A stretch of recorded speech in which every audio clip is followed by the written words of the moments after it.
Yo, you listening to the Oprah Rose Show with TT and Gigi, and yeah, get it poppin'. Thoughts. Everything begins with thoughts. She's a slut, she's a hoe, she's this, she's that. We say to girls, you can have ambition, but not too much. It's about people being uncomfortable with women owning their sexuality. What is the truest, highest vision that you hold for yourself? I'm a real ass bitch, and I'm gonna get everything that I'm gonna get on my own. I know for sure. You don't get what you wish for. You get what you believe. Hi, I'm TT. I'm Gigi. And I'm Dee. This is episode 174 of the Oprah Rose Show. As always, listeners, thank you for subscribing, listening, all of your feedback. We love engaging with you. We are ending down this very, very, very long year. Oh my gosh. Super excited. Thank God. Let's get it over and done with. I can't wait to see our new Black superpowers that we all have after the 21st. We'll save that for a whole other conversation and discussion. Well, Dee Dee's gonna be flying. I'm gonna be flying off of buildings. Y'all just wait. Y'all gonna look up in the sky and be like, oh, there's Dee Dee. I'm gonna have Megan Thee Stallion knees. She's gonna make, and I'm gonna be able to move parking. I'm gonna be able to move cars with my eyes, so I can create parking. Oh, that's a good one. That's a good one. Yeah. That's a real good one. That's my superpower. Obviously, there's no parking. So let us know what your superpowers are, or just anything that you guys want to chat about. Write into the Oprah Rose Show at gmail.com. Like, subscribe, comment, and tell a friend and tell a friend. Someone told me we should do a wine segment because we're always drinking wine. What do you mean? That we we talk about a varietal or a producer or brand, Black owned wineries. I feel like Cynthia on Real Housewives of Atlanta. Okay. I don't want to limit it to Black owned, and y'all know I'm the blackest bitch ever, but I truly love wine, and it wouldn't be a real segment for me. It wouldn't be true to me if I wasn't all inclusive, because the wine that I love isn't all Black owned. So, well, I don't know if I've ever had Black owned wine. So I've had a few. There's some really good options. But wine, if you can just grow a grape right, and produce good wine, it should be shared. It should be. Well, I drink wine out of a bag, so I don't have a bunch of stipulations and shit, because my wine comes out of a bag, and she's amazing. She's so good. She's amazing. But also shout out to Lafitte, that is a friend, and he owns a Black owned rosé, actually. And I feel now it's called. You're having Lafitte? No, Lafitte. That's not. I know I'm having rosé. Just rosé. Okay, yes. Yeah, I was like, no, that's not that. But he has been, doing this for 5 years, and I think to finally, awesome. Specifically this year, to see it actualize is amazing. And there's Black Girl Magic wine, which I actually have had 6 bottles in my house, and that's really good. As well. And then I want to actually try Snoop Dogg's wine. He had a whole ass display in Trader Joe's. And I was like, they don't do displays in Trader Joe's. This is really good. Yeah, the 99 Crimes or yes. Mm-hmm. Oh, that shit. I went to sleep in 1 second. I had one sip of that. I have not had 99 Crimes since then. And I was putting together. I'm gonna, next time I go to Trader Joe's, which will be tomorrow, I'll pick up a bottle. Is it a red blend? Yeah. I didn't look at it. I just saw the display and I was like, okay, Snoop, that's what's up. In Trader Joe's. Y'all, I work for a spirit company. We can't ever get a display in Trader Joe's. It's impossible. So I've never. They really only give it to wine, so that's why we wouldn't. But anyway, here we go. There goes your segment, guys. There's your wine segment. There's your wine segment. Right. Got exactly. it. We just gave y'all some brands to even try out. We incorporate things we didn't even plan on talking about. Hey. So now to get to the show. So we had what was that, maybe 3 months ago? I have no concept of time, obviously, and a panorama. And we had an episode with the Eggs Over Fertility doc, and the episode went over really well. And then I think Kira, I saw you had posted a documentary, The Beauty of Social Media. And it was a clip from the documentary called High Risk. And literally, and I think I shared it with the team. We're like, oh my gosh, we should totally have you guys on and look at that manifestation. And here we are. So welcome, ladies. So if you guys just want to introduce yourselves. Sure. So I'm Cara. My name is Cara Barnett. Can you hear me? You guys hear me? Okay. My name is Cara Barnett. I'm executive producer and one of the producers on High Risk. And I currently am a senior producer and writer for a TV network. That's my 9 to 5. But I felt very strongly and passionate about this topic. So my production company collaborated with the production company of Eric Dickens, who was our other executive producer, who is not here today because he had a baby this week. Wow, congrats to him. Congrats. Jennifer Dickens is here. And so, so we collaborated, and we also, were joined by these 2 other amazing women that are here, and we created this amazing documentary. So I will let them introduce themselves. I'm Andrea Washington Hanner. I am supervising story producer of the documentary. Again, like Cara just mentioned, I was brought on. Eric Dickens, just full disclosure, is one of my best friends. So I had a baby at the beginning of the year. I was about to say last year because 2020 has been so long. So long. Like it was last year. Long. Yes. But I just really quick, I had a baby at the beginning of the year, and that's him actually. Shout out. What's his name? His name is Quincy. Quincy. Yes. Hey, Quincy. A legendary name. He I had him at the beginning of the year, and I had a lot of complications with my pregnancy. So we talked about that, and he brought me on to be a supervising story producer, but also to it was kind of cathartic to get all of the things out that I'd experienced. So that's my story.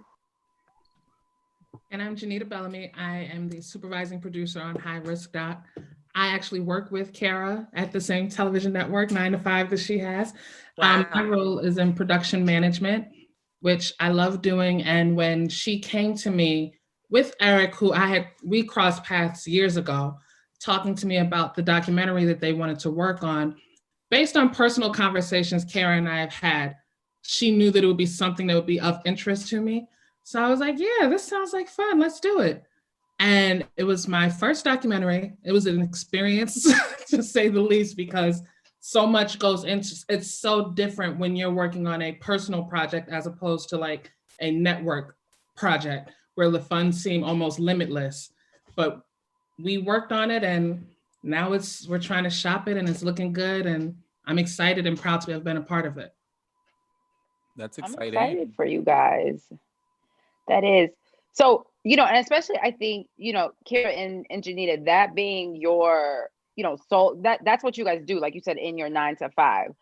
So what made you guys want to shed more light on this topic and just also just encompassing everything else that High Risk is about? I'll start.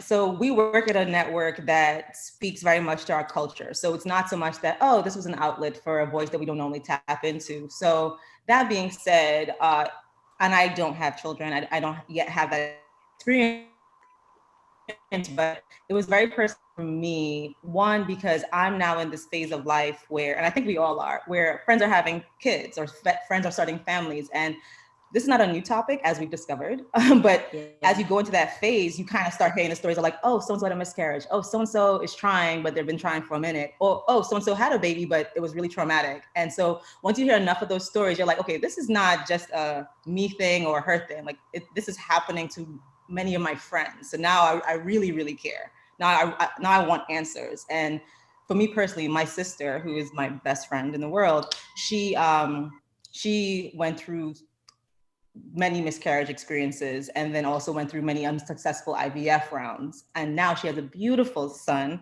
but it definitely, the healing process, as I held her hand and watched her go through that, was very hard to watch. And so you have an understanding that this is not something that happens and then you get over it once you have a baby, like you continue to heal from it afterwards. And so for me, it was very personal. Even though I'm not a mother yet, I wanted to do this. I wanted to have a part of this conversation come from us. So that was my personal reason why. My reason why really can't, I don't have children yet. I'm not there yet, but like Cara said, we have conversations. She and I were having many conversations about possibly egg freezing and things like that. So it just felt natural when she came to me with this topic of a documentary. And because it's our professional, like, I do this professionally, that I was like, yeah, I can definitely help out with this. Why not? And it's a topic that I feel is very close to home, especially being a Black woman, knowing so many Black people. And selfishly, because I am not there yet, I use this project as a way to learn all that I need to learn before I get there. I'm actually curious, has that skewed or affected how you view and kind of almost mentally prepare yourself for accepting or wanting to discover like the motherhood journey for what your personal experience will be? I asked that because when we had a previous episode and we talked about like fertility and things like that, a lot of, my friends who are not mothers yet, it kind of invoked a lot of fear unnecessarily, because it's not that we want to project fear or lack of anything like that. It's more so like just access of information, because the female reproductive experience in general has always, I think, historically been very hush. And now, I think more white women have been able to speak about their experiences, but Black women, we are just now being able to talk about that. So is there fear for you, especially being so close to, providing this documentary and this information to so many different women? I don't think I feel fair. Are you talking about my personal, like how I? Yeah. Mm-hmm. Less fear is more urgency, because as you educate yourself and you understand all the micro steps that go into it. Like, so I'm a certain age. So like Jenita says, if I'm going to freeze my eggs, freezing eggs is not a one appointment. It is a very long process that requires you to expensive to shoot yourself, in the stomach at the same time every day for 2 weeks. That's a commitment that I have. And then that's at the same time. It has to be the same time every day. Wow. And then I have to then go in to get tested to see if my eggs are fluffy enough. And so in terms of just the commitment to the process, I have a whole new respect for that. And I'm not just talking about IVF, but just the commitment to motherhood. Like, it's a journey. And I think even talking to like Dr. Cara Barnett, who is featured in the documentary, she's a fertility specialist on OBGYN. She talks about the fact that a lot of Black women, we wait till we're older because we think it's an older woman's problem. So we wait till, and then at that point, you have endometriosis, or you have something that might be something prohibitive to getting pregnant.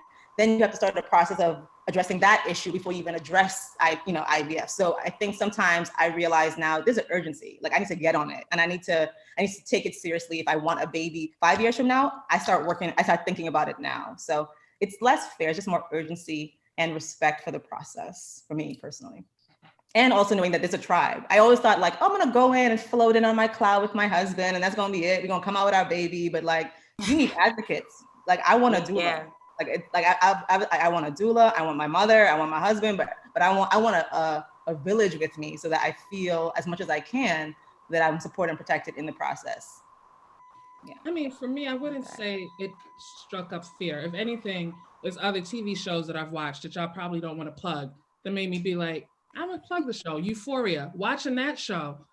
Like, yo, absolutely. Do I want these kids, Lord? Oh, like that is a form of birth control. Euphoria. That's fearful. If anything, working on this documentary, I feel like it gave me a measure of preparedness, and it also affirmed a lot of things that I was doing in my personal life anyway. Like, since I've been because of my mother and who she is, growing up, I've always made it a point to make sure I have Black doctors, because I felt like you can't necessarily speak to what I'm going through if you don't understand what I'm going through, or understand who I am. So that's something that's touched on in the documentary, the importance of having doctors and having the conversations with doctors and making sure that you are heard. So if anything, I feel like I'm more prepared now for it. I'm a Christian, so fear is not something that I'm not afraid of it. I just open my eyes and I learn more. So I'm happy to have worked on it and to have learned about the process and things that I should look out for. And one of the major takeaways from every woman we spoke to who participated in this documentary is, you know your body. And whether you're a doctor or not, you know when something doesn't feel right, and you are your biggest advocate. So when they try to shut you down, or when they tell you, no, it's okay, no, you're fine, blah, blah, blah, have them, I believe it was Dr. Terry Bennett who had said, have them write that down. Have them put it on paper so that you can go and get further information elsewhere. And once you do that, doctors be like, wait, no, I'm not going to write it down. Nobody wants to write anything down, regardless of whatever you're in, because you don't want the paper trail of when you told this person. Yeah. So I'm not afraid. I'm excited. I'm not starting this journey tomorrow, but I'm excited for when that journey does happen for me, because I feel like I'm armed with so much information that it's not going to be so scary and so different for somebody who's never had a child before. Yeah. I think that is because, like you said, all of our, or not all, but a lot of times, like as we get older, your friends are all starting families, and like I had two friends that had twins, and both of their experiences were, one was completely fine in the hospital, and 2 minutes later she was being rushed to have a C-section. That was like completely out of the blue. And she literally said it like her doctor switched over, the resident that came over wasn't listening. So I'm listening like, wait, what? WTF? Like, this sounds horrific. And she was like, no, it was. Like, I'm not even, and she's not someone that's very like dramatic. She's always calm. And she was like, no, it was like one of the worst things I've ever gone through in my life. And then I had another friend just on the, I guess, like the post-op, I did not realize all of what went into, just for instance, a C-section, and how it's like, how are you supposed to like feed a kid and like wake up and just do all these things, and all of your organs have like been, taken out or whatever, moved back in.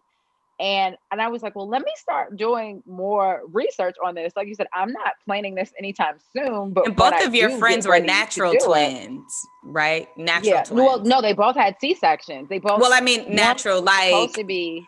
Like they didn't have IVF or any. They didn't have any assistance. Oh, they were yeah. Twins. No. Yeah. But like one, and I think it was supposed to be, and actually break that down. Is natural birth just vaginal birth, and then obviously a C-section is just a C-section? Are there any other terms for this?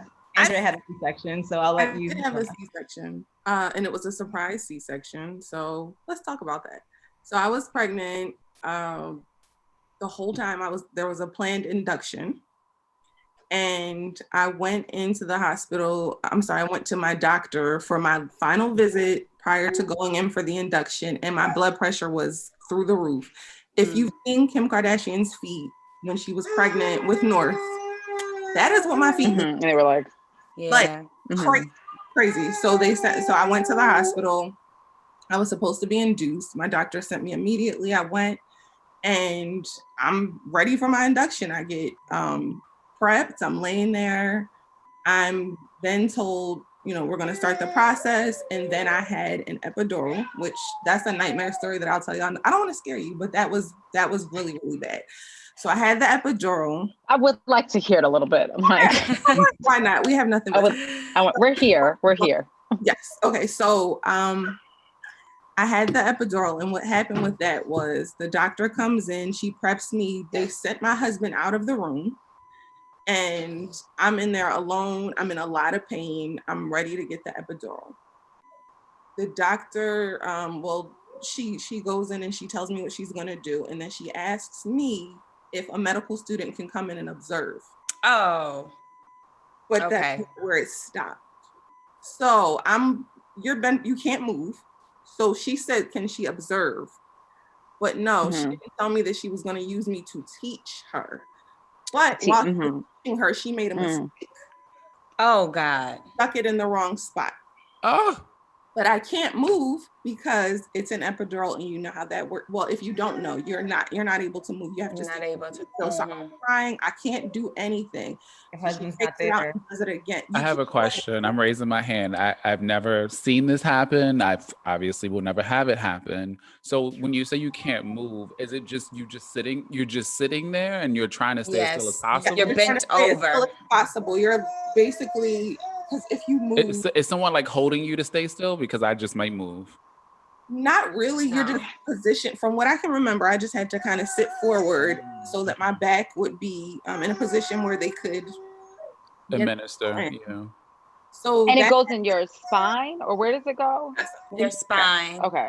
So if you move, okay, which is probably why you can't move. Yeah, which is to the point of not being able to. That could go wrong. Yeah. So what happened after that was they continued the process of the Quincy trying to tell a story too. Yes, he was like, "Listen, girl, I was there. Let me tell you what really happened." Quincy was there, and he knows things that I don't know.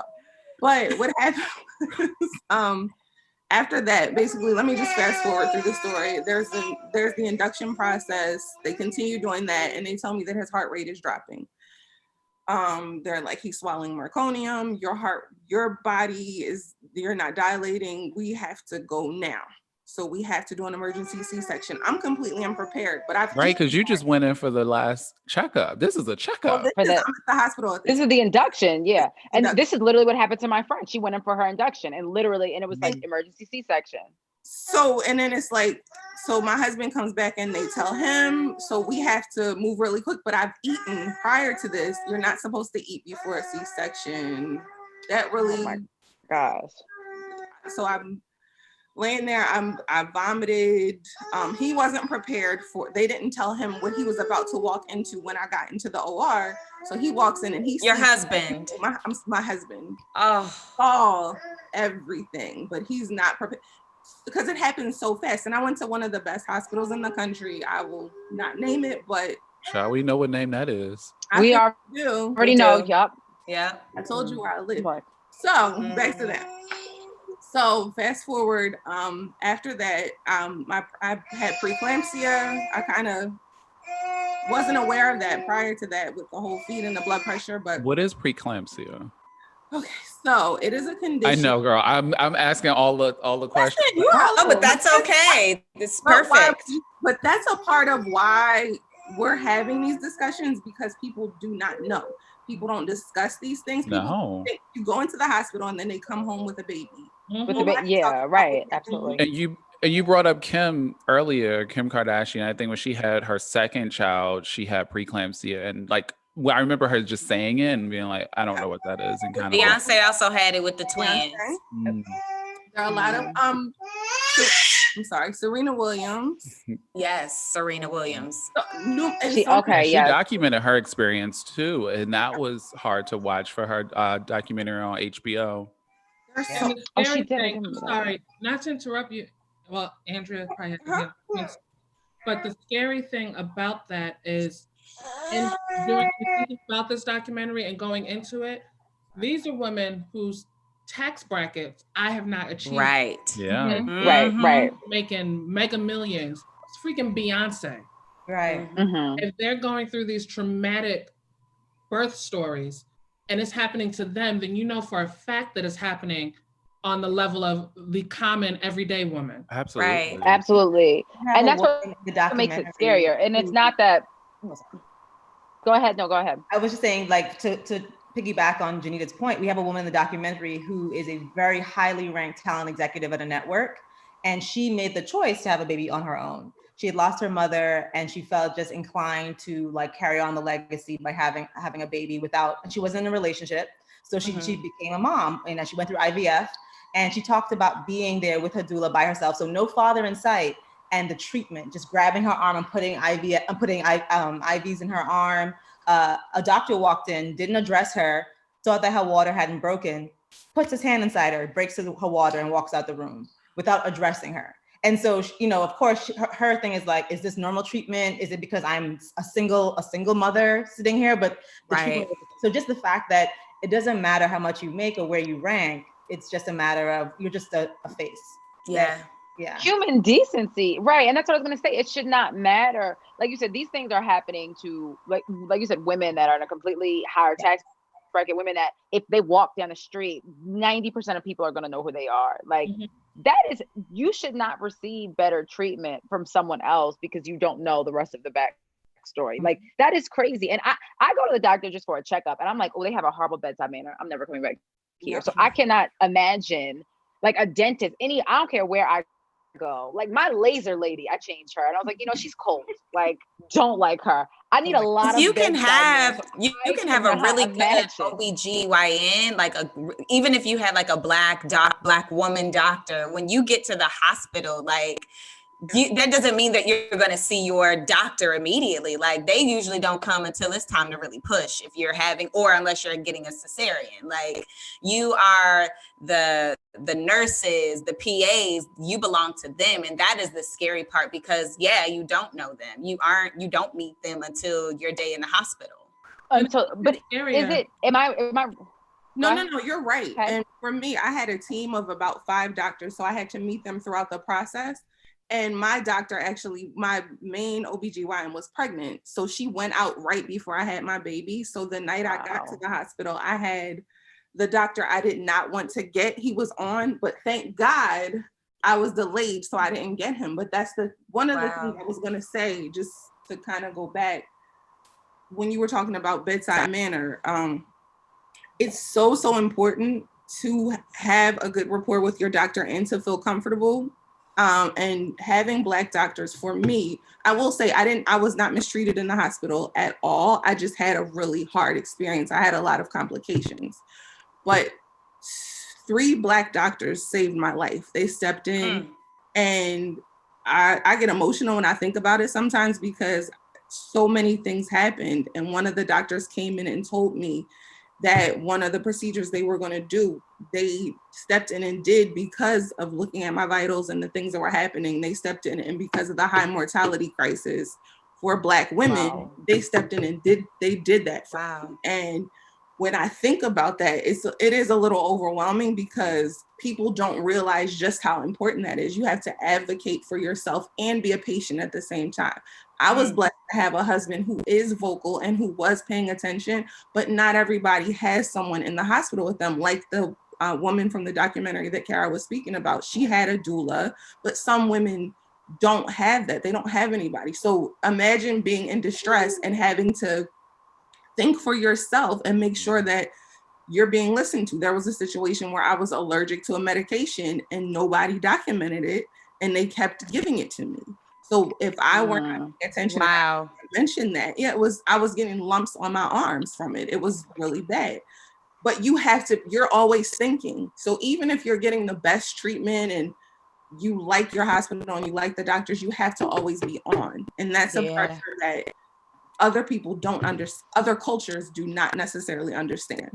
They don't have to. Wow. I think culturally as well, we talked about this as a team as we were developing the project. I think we kind of get raised sometimes to not question authority. Like from a young age, you're like, that's a doctor, so he knows what he's doing. He went to medical school. And so sometimes whether it is a matter of like, all right, I don't understand what he said, but I'll just write it down and Google it later, or he's talking to me like I'm stupid and ignoring what I'm saying, we have to advocate for ourselves. And not just in the birthing experience, but like leading up to, like if you feel, one of our maternal health therapists on the documentary, Siobhan Odom, says, if you feel like he's not listening to you, get out of there. Like if I've told you more than once that this is happening and you're like, oh, that's don't worry about it, then I need to find somebody who will listen to me, who at least will have the conversation. Because a lot of times I think sometimes we have pride as black and brown women, we don't want to come across like we don't know. So we won't ask a question, and that can harm us. We have to say, go slower, repeat what you said. I'm sorry, say it one more time, give it to me one more time. And he has to slow down. Like Jenita said, if you ask for a test and they say, no, you don't need it. All right, can you write that down in the records that you told me I'm not getting this test? Because immediately it's going to change how they approach you once they know that you're keeping tabs of the treatment changes. But definitely, I think culturally, we have a lot of things, both in how we pressure women to have babies culturally and how we approach IVF, but also just how we're taught to just kind of like mind our manners and, be respectful to the doctor. No, I'm the mother, so I'm the questions part of this. Like, your opinion is not more important than my opinion in this. Yeah. And I think it's also very important. One of the biggest things that I love about having participated in this documentary is the conversations that are going to spin off from it. Because like it was mentioned earlier, we don't necessarily talk transparently about what's going on with us. So being able to see a piece that's going to generate conversation, and like even finding out by way of the documentary that miscarriage is very, very common. It's not this one-off taboo thing where it's like, oh my gosh, it's not like that. Like It happens more often than you think. And just being able to build your tribe and community when you decide to start having a child or start going on that journey, I think is very important. So you don't feel alone. Yeah. And I think miscarriages should be talked about much more than they are now. Like, even as a man, like, you know, I know women who've had them, but it's always seemed like this like hush hush thing. And I'm like, it's not your fault. Like, not, I always have to remind people of that. And that just stems outside of even pregnancy and miscarriages. Like some things are out of your control. And I think sometimes when you I hate normalize, oh gosh, but if you normalize things sometimes and you actually like talk as a community and with people, it's okay. Like, bringing it back to another celebrity with Chrissy Teigen, like she was the one who documented when she was having a miscarriage and had no idea that that was actually going to be the end of the documenting that she was having. And I think that even opened people's eyes to being like, wow, like someone like her who, to your points earlier, you know, could afford all the healthcare in the world, still experiencing this well into her pregnancy, but it should definitely be talked about more amongst the community. But this speaks to, and what I would hope for our documentary is that it speaks to a larger conversation about our healthcare industry in general. Because in 2020, regardless of how crazy this year has been, the United States should not have the rates that they have as far as Black maternal mortality rates. And if anything, now I'm backpedaling on what I said, but that is terrifying, knowing that in 2020, Black women who are healthy, educated or uneducated, but healthy, well-bodied, well-abled women are dying giving birth is traumatic. Yeah. And it has the highest mortality rate in developed countries. Like, that's atrocious. California has the highest, is the state with the highest mortality rate. But you said California has the highest? The highest is the state with the highest maternal mortality rate. And that's to piggyback off of what Didi was saying about miscarriages, like, in talking to both my sister and then to the group, like a lot of that shame also comes from our history as Black women. Like, we are naturally supposed to be very fertile. Like that was our major role on the plantation, you know? Right. Yes. Creating the next generation. So while it's not how we're looked at now, but you know, there's still some shame in the fact that, like, you know, if you're struggling to get pregnant or you miscarry, and there's the miscarrying, but you're also surrounded by friends who are like, oh, there's a birthday party every weekend, you know, and so you're going to birthday parties with this idea of like, why can't I just get this done? So there's that. Sometimes grandmas and aunties and moms don't know how to deal with that really delicately. So it's like, why you need help? I did it by myself. Why you need science? Oh, you don't believe in God anymore? Oh. So like, that can get you and you're like, okay, you know, so different, and that's fine. So it's how we approach it, and how as a culture we have to know, like we talked about on our Instagram, High Risk Doc, posting on Thanksgiving, like, here's what we don't talk about on the table today. And we had a clip about pressure. Like, just because I got married last year, I don't mean I need to talk about your grandbabies. Okay, right. A second. Let me enjoy my husband. And I love that you guys even discussed that, because that's something that typically isn't talked about. Because like you said, specifically for older generations, it's like, you guys are together with my grandbabies, with my kids. It's like, I don't want that, you know, like let me just do me. And that does not look like a baby right now. You should never feel pressured to like have to do that. Like at one point I told my mother, you go have a baby. Shit. I was just like, gonna ask. That bad. So bad. You go do it then, sis. Like you can go have. Are you being pressured into having a kid? No, no.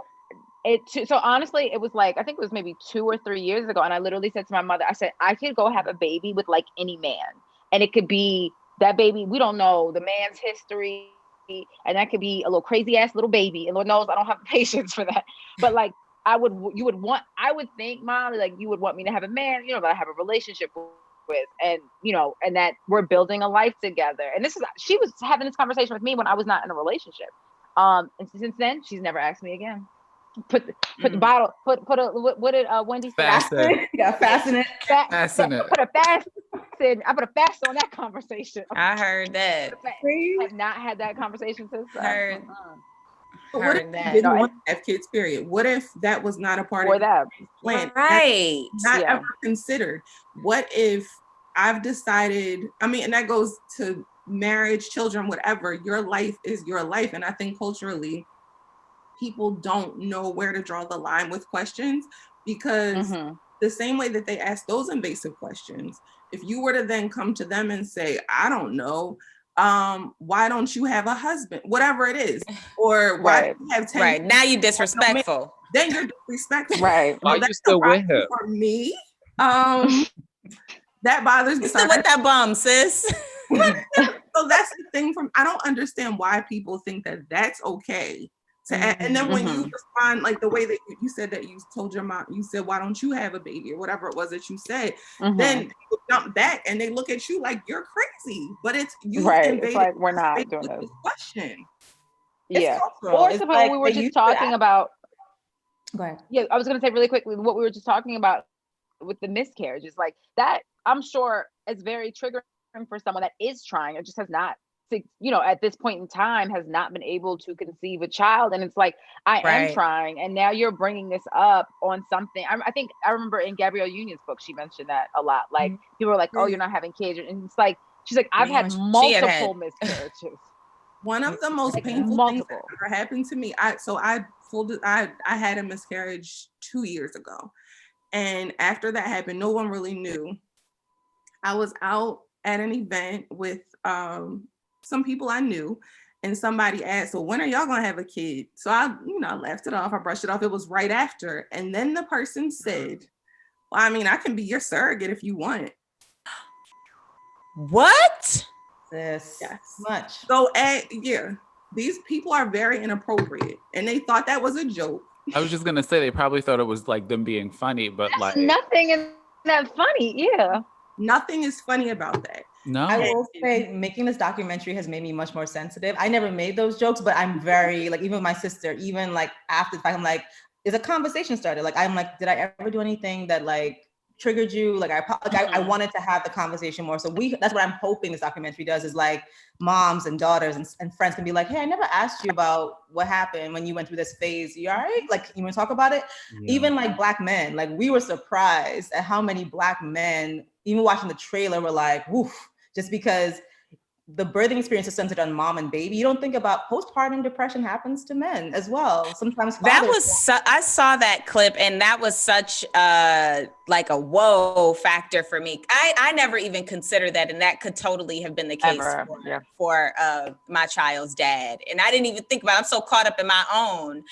So is that like, I guess, did you, I mean, obviously you figured that out or found that out from doing this documentary, but that was something that I had never heard of before. Like, how did you even get to that being a thing with dads?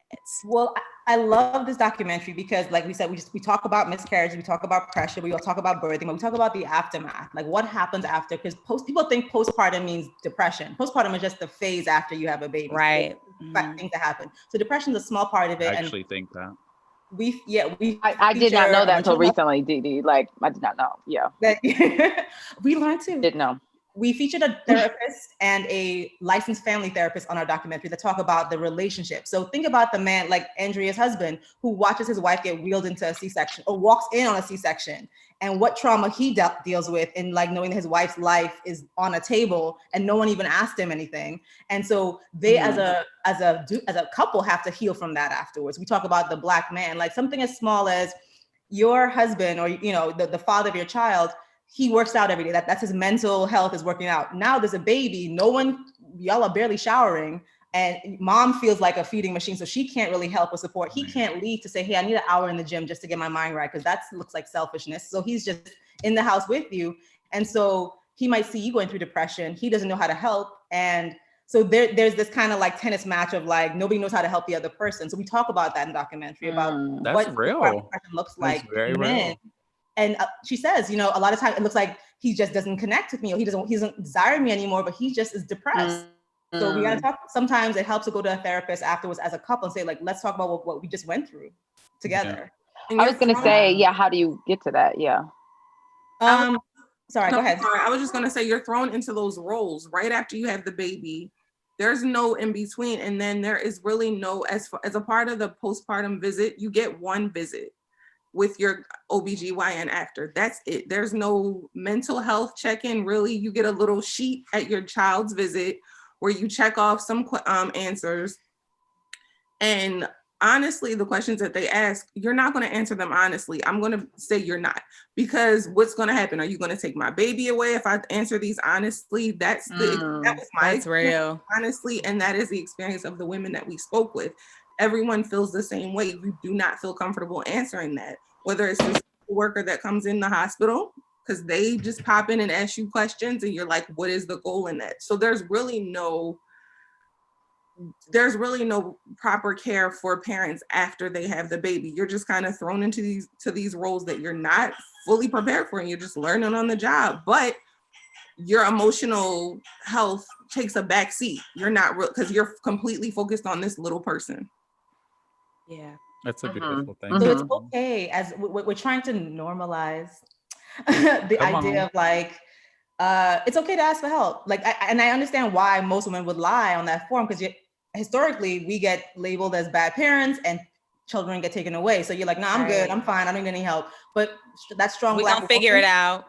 Yeah, but like, you need help. And I think it's okay to say, yeah, I need a moment. I need someone to come and just hold him for a second so I can shower and just feel like myself. And I can't speak to the experience, but from what I've heard, you know, it's hard to ask for help immediately, right, Andrea? It's very, and just a moment, y'all. So I've had this discussion with my friends and family. A lot of people talk about the whole shower thing. I have not missed one. I refuse to miss a shower. Yeah, like missing a shower, you better hold this baby. If I gotta get up at 5 a.m., I'm taking my shower. I have to, like, choose. And people are like, I gotta choose. I'm not choosing between that. Choosing? I didn't have to choose that. No. I didn't live that life. I'm not doing that. And they're on the commercial smell. That baby was gonna sit in that thing. She was gonna sit in that rocker. That's okay. And shake them in the bathroom if you need to. Put them in their little bouncer, whatever you gotta do. So Cara, don't you believe that lie? Okay. Yeah. Okay, good. You find a way. Because I'm not gonna lie, I thought that was real. I literally thought that you could not take it online all the time, don't you? You did. I thought you couldn't take a shower. I did. I thought there were going to be days where that was not going to happen. Definitely thought that. Like, was not sure. I did not know about this post-op meeting. And so I guess now I'm intrigued, like, what are some of these questions that they're asking you, like, after the baby? Have you had, I want light bulbs, so everything is around. I just remember, like, the physical exam. And there was a questionnaire, but and there was definitely questions like that on there, but I don't remember in its entirety. It's a lot of when you get to that, it's a lot of, have you been sad more than 5 days in a row? Do you feel like you might hurt your baby? Never felt that way, but other things. But like, I'm sad. I might be. Yeah, like, why would I say yes to this? Right. Major surgery. I can't do anything. I wasn't expecting. Yeah. And then there's the mental part of it, because I'm not a doctor, but I will say that pretty much the majority of women, Black women I've spoken to, have had the same situation as me, where they have a C-section, and it kind of makes you feel like you're on an assembly line, but you're not prepared for that. There was never a discussion of a C-section. I never was prepared. I didn't even know what it entailed. Wow. It was never a thing for me. So to go from, I'm just gonna go have the baby, quote unquote, naturally, and then to have a C-section, and then like all of the things that happened to me after, from postpartum hemorrhaging, I hemorrhaged 2 liters out of nowhere in the bed. Jesus. My husband was in the room. He heard it across the room. I had to have an emergency procedure in the bed with no anesthesia, nothing, because they had to save my life. All of these things happen, but I still have to breastfeed, and I still have to on. Andrea, you on the documentary, right? No, I'm like, is your story in there? She's baby, you're not in there. But that she asked her. She said no. On the press tour, I wasn't ready, but now we're good. So press tour, I'll be sharing this story. But no, y'all are the first on the tour. What? Because I'm still trying to pull up on the person who told you they was going to be a surrogate. I'm still on that. Right. Afterwards, because I live, so I might know who it is, because I'm going to pull up real quick. We might pull up. Right. Like, that's cool. Yeah, you're not prepared for any of these things. So it's like all of these things happen one after another, and then boom. Like, I remember laying in the bed crying at night, And the nurses were so good, they would come and take him. But at some point, he has to come back. He's still my baby. Yeah. So Right. migraine or whatever it is, like there's no turning it off. Oh, I'm just not going to breastfeed, or I'm not going to do anything. So all of these things happen. And I just feel like there is not enough. People don't, bottom line, people don't discuss these things. Yeah. It's just like, you just see all the cute Instagram pictures, but like, y'all don't know, like a lot of Like, people, no, I almost died twice. like well, yes. I mean, literally, and I know I just said it, but I think it's just like, it's so crazy to me that, like I said, my friend that I have known for, 20 years or something like that has gone through a very similar experience. And this is, like, this was this year that she had the same experience. So this is not a, what you've experienced or what she's experienced is a one-off thing. And I think, to the point of the documentary, it is like, you have to normalize these things. Because when she said it, initially I was like, oh my God, this is the scariest thing I've ever heard of. She was hemorrhaging, all that. Like I said, it was the nurse's aide or whatever that came in and all these different things. And I was like, oh my God, it sounds so perplexed, like this was maybe a one-off thing. And hearing your story, I'm like, oh, no. Like, you both had a child like in this year and last year, like this is common. Like the urgency literally of what you guys were saying, like it's really real. Let me tell you something. I'm already vocal. I'm being that bed, like something's off. If anything feels the slightest bit wrong, say something. I don't care if it feels like you're overreacting. Say something. Don't mention anything, because it is literally the difference between life and death. One of the things that also happened is I was on a magnesium drip. If you Google that, that is one of the craziest things you could ever experience. I was taken back to labor and delivery, put on a magnesium drip. I had to stay in the bed for, they were going to do it for 48 hours. I was on it for 24 hours. It basically keeps you from having seizures. And you're just laying there completely. It's the craziest feeling. And I remember when I first started, they were like, oh, you're gonna feel like you have the flu. And I'm like, I'm good. I don't feel nothing. Like the flu? It basically was, I don't know if that's what COVID feels like, but if it does. So like sweats and stuff like that? Your body, you can't, like I couldn't breathe. I was completely congested. Oh, I was hot. Like, I felt, it hurt, like everything. Your body, though that drip is so strong, but then that was an added thing on top of all of the other things that happened. So do you think your pain was discounted? Do you think that they weren't checking on you as much as they could have been? Because I don't think so. I had very attentive nurses. I just think that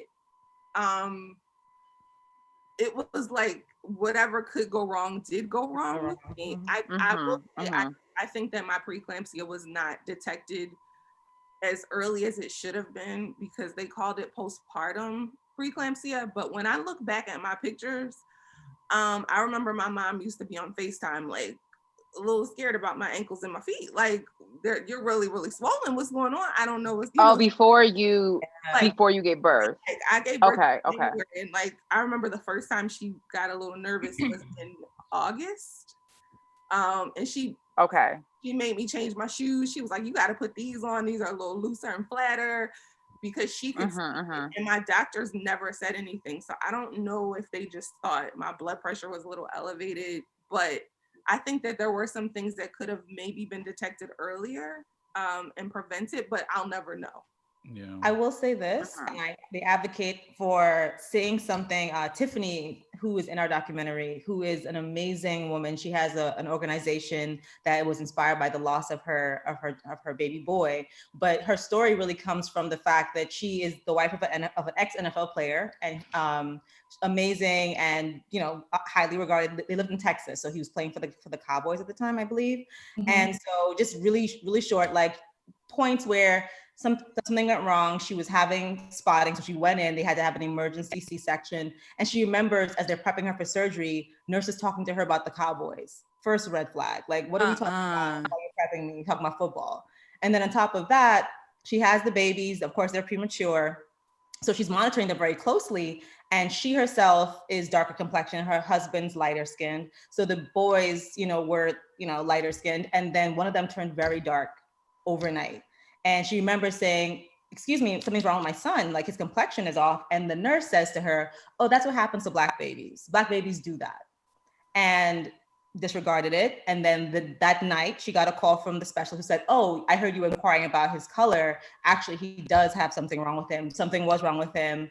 And it kind of spurred, I won't tell the whole story, but he ended up passing away. Oh. And just the fact that like, even when you speak up, sometimes you can miss, like you really have to like, and sometimes be heard. And she talks about screaming with the doctors. And this is a woman who is a NFL wife. So this is not, you know, we're not talking love and hip hop, you know, drama. We're talking about like somebody who knows how to conduct herself in all places, but she had to scream at doctors to get attention. And she also, Cara, she had also spoken to what Andrea said earlier about being afraid that they would take her children away. Yep, they came in and she had a little girl, and when she had all these complications, she had said that she vividly remembered being scared to talk about what's going on because she was afraid that they would be used against her and they would think she was a drug addict or something. Like all of that negative stuff went through her mind as she was trying to fight to save her son's life. So even that, like you're the wife of a Dallas Cowboy in Texas, and you're still like, well, I'm a Black woman, so I don't know if I can. Yeah. And then, you know, she lost the son, and then having to go bury a child because it was twins. So having to go bury one while the other one's in the hospital. And in the trailer, I think you hear her say, the nurse said, you know, you still have Stephen here at the hospital. For 10 days, she didn't go back because something in her, and she's very open about the story. Like, she's like, if that baby's gonna die too, I don't wanna get close to it. Like, as women, we get very tense about like, I don't wanna be the imperfect. I so celebrate her for admitting that there was a time where I didn't trust myself to love a baby. And because I just lost one. And so even those moments, and so she talks about how she connected with her son and now he's her road dog. But just like, you don't hear a lot of women being okay with admitting that, like, yeah, for a second, I just didn't feel capable and I just let it go. So normalizing those conversations, speaking up, but then if it doesn't work out, being able to say, I need a moment. Yeah, that's what it's and because we always have that, like, even I think to the speaking up in the hospital, it's like, well, this isn't that bad because I think, you know, sometimes as Black women, it's like, well, you know, you have that role of like the strong Black woman, which I'm about to be a damsel in distress.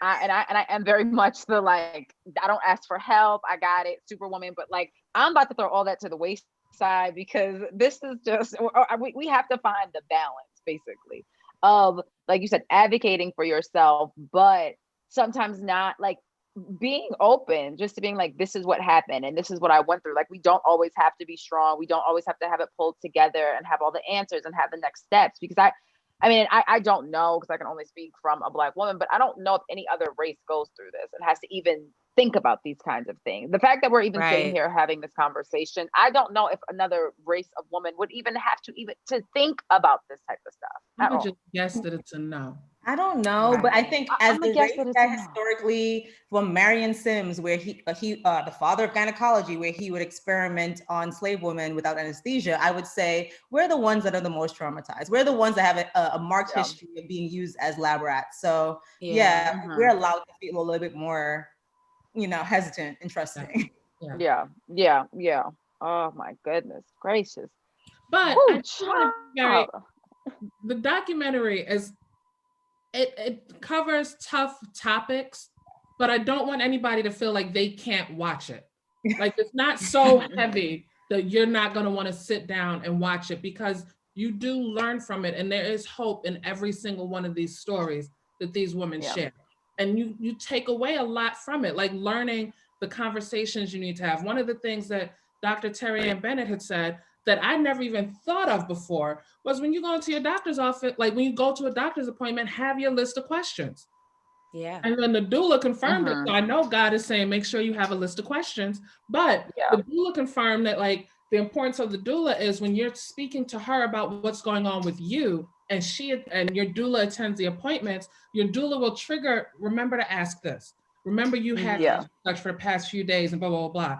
So it's not like, this isn't a doom and gloom documentary. It's like the stories are traumatic, but there's so much hope in these stories, and you take away something that allows you take away so much from it that you can learn how to proceed next. And you learn that these are not like, while they are terrifying stories, there are also stories that you can talk to people about it. You're not the only one that's going through these things. Yeah. We also make sure to, because, we obviously talk about the flaws and the racism and the bias, but we wanted to make sure we highlighted medical professionals that exist in the system, but still understand that this is a problem. So we have the OBGYN, the doula, the resident nurse, the therapist. So if somebody's watching this and said, I don't even know how to start building a tribe, at least we've given you 5 or 6 Black women that are medical professionals that you could just start following them on social media, reach out to them and say, hey, I'd love to make an appointment with you. I saw you on this documentary. Can I come in? And so love that. You'll have village. So, and like Jenita was saying, there is healing at the end. We have a story in there about somebody who, doula saved her life, and there's nurses in Timberlands, pulling against. It's a crazy story about only in New York would your nurses have Timbs on and save your life. So just that's so real. That's very New York. That's very New York. It's not dead ass, like dead ass. That did happen. Dead ass. But I also want to say that like what you were saying, Jenita, about having conversations, the goal is for this to open the lines of communication between generations. So what I like to say about this is that there is power in transparency, and a lot of people need to know that they're not alone, but also if you watch this with your daughters or your grandmother or your mother, after that, they might say, hey, that happened to me, but I didn't know what to call that. Right. That's happened to me with my family. There have been discussions. I had a great conversation with my mom. I knew that she had a really traumatic experience when she had me, but it was a different time. So they didn't know exactly what to call certain things. This was 1984. It was a very different time. But that has, now we've connected in that way as mothers. Now I kind of understand her story more. So that is a part of the goal of this, just to make people have the discussions, and just men also. Men can talk to their friends who are having babies, well, not fathering children. They can have discussions with them about their experiences and prepare them to advocate for the women in their lives. Yeah.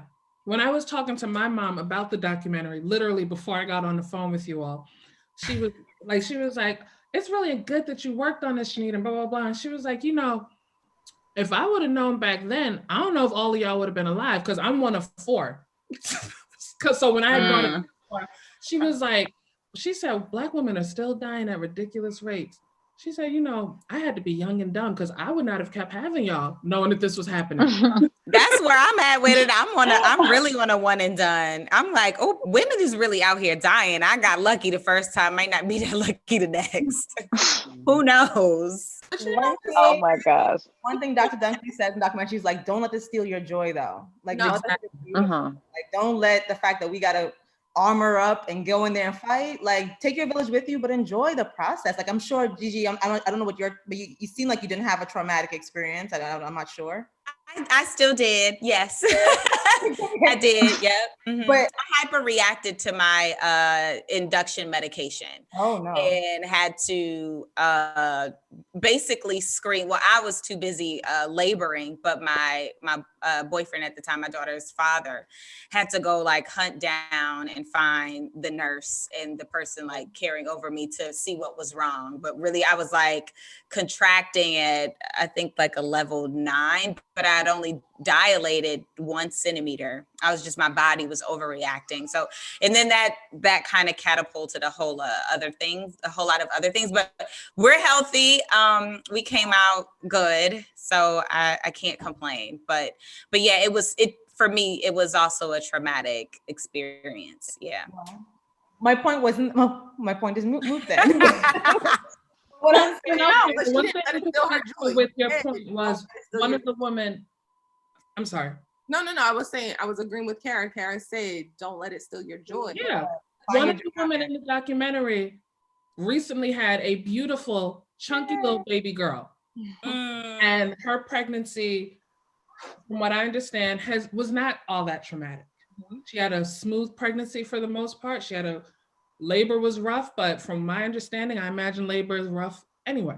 But she had a beautiful baby girl, healthy little girl. So there is hope and there's light at the end of it all. Don't let this deter you from having baby number 2. She's beautiful and worth it. She got that. My daughter got that only child spirit already. Who am I to? She does. Who am I to deter her from that? She does.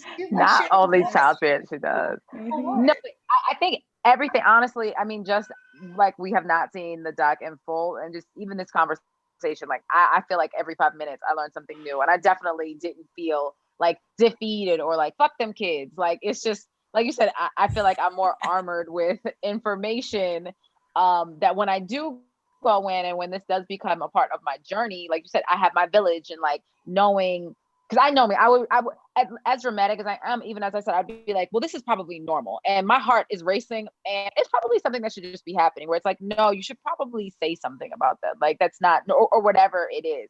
So I think, for anybody else listening, like, speak up, say something. Like we gotta, like you said, you have to advocate for yourselves and the people around you. But like, if something don't feel right, what's the MTA saying? I always say it. Say something. If you see something, say something. Yeah. You know it.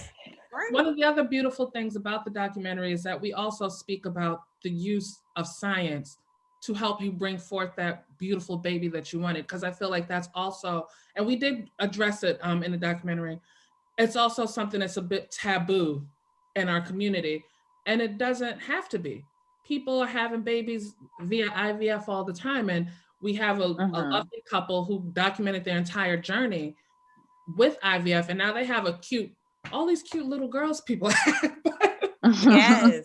But they had an adorable baby too. So that's another thing that really helped me with that furthered my passion for the project, knowing that we weren't going to only focus on like natural births and natural like forms of having children and things like that, because I'm 34. I don't have kids yet. And who knows when I decide to have kids, how that is going to play out. And to be able to dispel those myths and have those conversations around having children and how to have them is important. I think if anything, the one takeaway from our documentary is the importance of having the conversations. Yeah, no, I love that. Is there anything else that you guys want people to, I'm like, I think y'all hit it because I'm like, whoo, child, I can't wait to see this. But is there anything else that you guys want people to, take away?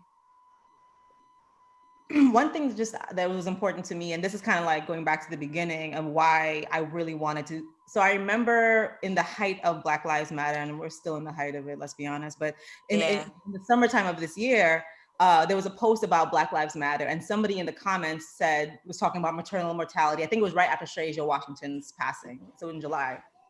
And this guy responded, we gotta fight one fight at a time. You're convoluting the conversation with, mortality. And my first thought was that, like, in the history of Blackness, when have we ever had the luxury of fighting one fight at a time? One thing at a time, right? Like, that to me is just, going to who it was who said it, but just like the fight of like Black Lives Matter, but like this is a micro version of that. This is Black Lives Mattering in a maternity ward. So you can't look at it as separate things. Not a woman's issue. Infertility is not a woman's issue because men also contribute. So like you have to look at it like, as a unit, as a community doing together. It's not just, oh, well, this is that woman's thing they always talking about. Because like when we posted the trailer, one of my close male friends called me and we spent an hour talking about his wife's birthing experience. So like men feel this as well, and they go through this experience. So, definitely this is not just a side issue that happens in hospitals and nobody else cares about it. This is a us issue. Yeah, absolutely. Oh, yeah. I'm like, oh, and I love that you guys also document the men's part of it, because, like, you said it too. I would never think about a man. Yeah, it's like you ain't have to birth nobody, you have to carry nobody. Right. You were able to drink for 9 months. Like, what did you go through? And you weren't able to things that they actually. But that's something like you could have a drink. And that's something that was absolutely spoken about in the documentary. How men, and I mean, it's history, like we can have real deep conversations, but I feel like it's gonna go very deep. But like historically, like men and Black men are shut out of these processes.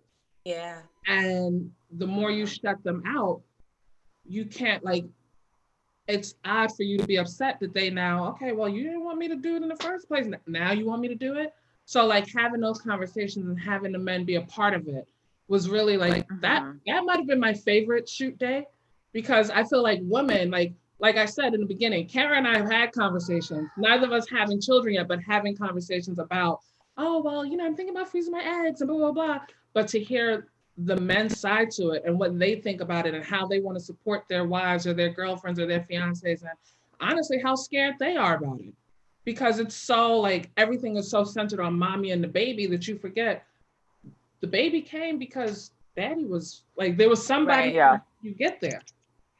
Yeah. Yeah, that's such a good point. Yeah, because I'd be like, that nigga, all right, shit. Like, right, exactly. It's like, he's fine. This is me dealing with this. But no, I love that. And like I said, again, we cannot wait to see it. We'll totally support it. So we have ending show questions for you guys. So we're going to just take one for each of you. So, Kira, what would you tell your younger self? In terms of this topic or in general? Anything. It could be anything. I would tell my younger self, I'm not gonna go too deep, just love yourself sooner. I spent a lot of time questioning myself and who I wanted to be and how I showed up.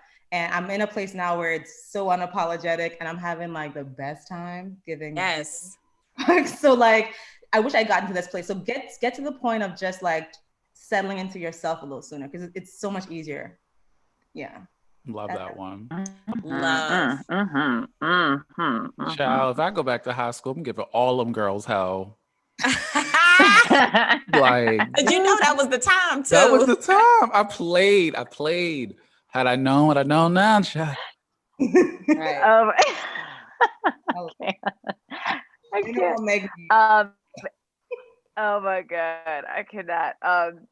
Andrea, is there anything that you wish you would have known going into your pregnancy, or I guess your birth rather, or pregnancy? It could be either or. I would say my birth more. I wish I would have known more about the C-section process, just the procedure period, because I didn't, like I said, I didn't watch any documentaries. Because I didn't want to know anything. I did not want to be scared, which is funny because we were just talking about people not having people not watch this because we don't want them to be scared, but because there weren't a lot of resources that covered Black pregnancy in the way that this does. So all there was a very popular documentary by a 90s talk show host. I saw that. Yes. Yeah. I saw that one. Ricky too. Lake, yeah. Ricky Lake. Yeah, my OBGYN made me watch that. And I was like, how you the doctor making me watch this when the whole documentary is about like Xing out the doctor, basically. So basically, he wanted you to have a midwife and not even basically. Right. But I think that that would have been really, really helpful. Other than that, I was good with pregnancy. I had some surprises in pregnancy, little things that I didn't know would happen. But other than that, just having that knowledge, I wouldn't have been caught off guard the way I was. And I would have been a little more mentally prepared for the very long recovery. Got it. I mean, I think, Jenita, you said it. Euphoria is what scares. If anything is going to scare me, it's literally Euphoria. Like, that show. Like, I can't watch that now. I was pregnant when I watched it, so I had no idea. I was like, oh, this is so crazy. I can't watch season 2. Did you say the same thing, G? Were you not able to watch it when you were pregnant? I had already had Jesse. I watched it, but I couldn't watch The Handmaid's Tale. That's what I couldn't watch. But I did watch Euphoria. I knew it was something. Okay. But that did give me a different level of like anxiousness. So yeah. I feel your pain. I stopped watching anything like that. Like, I don't know how, again, I was pregnant and I watched When They See Us. I could never watch I could never watch that. And I also didn't know I was having a boy at that point. But I couldn't go. That's something. Key point: women that have Black sons experience postpartum depression at higher rates than women that have Black daughters or non-Black sons. Yeah. Wow. And I'm trying to take up space, but I also want to say, you were asking about if other races experience what we experience as far as childbirth. Another thing that people don't think about is the excitement that you have. There's gender reveals, and that's this new big thing. The moment I found out I was having a son, the fear that washed over me, I was consumed with that for a long time. It's not necessarily gone. The fear of having a Black son is something that people don't think about. So it's like, are you having a girl or a boy? It's not the same thing. It's not universal. These are things that other people don't have to think about. The fears that you have for a little boy, that at some point people are going to look at him as an adult when he's a small child. There are things that I think about. So that's a part of why I can't watch the things that I used to watch before. Yeah, that makes sense. I have seen other like moms I know with sons say the same thing, like that, you know, there's certain things or even just posts and things that they feel just obviously because of everything, not everything that has been going on, but like it's just so much more obviously like in our faces, and like there's more TV shows and everything is just more documented. That makes total sense to me though, completely.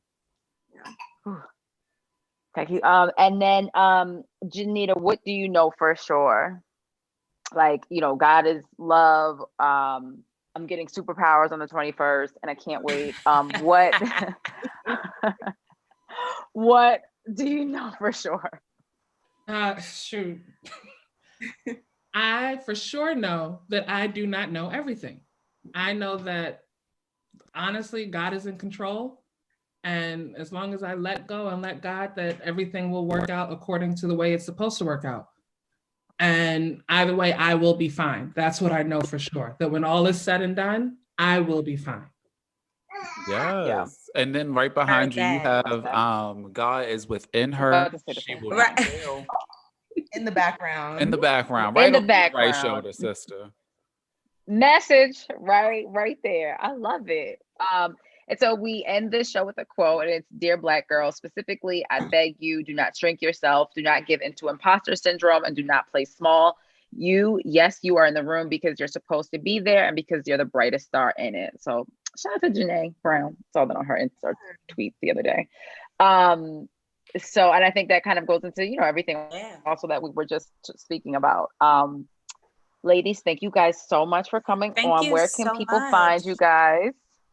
Thank you. So if you want more information on the documentary, High Risk Doc on Instagram, or if you want to email highriskdoc@gmail.com, that's where you can find us. But we post social clips and profiles and everybody who's in the documentary on our Instagram. So please follow. And if we have any screenings or any information about where you can see it, it will be on there first.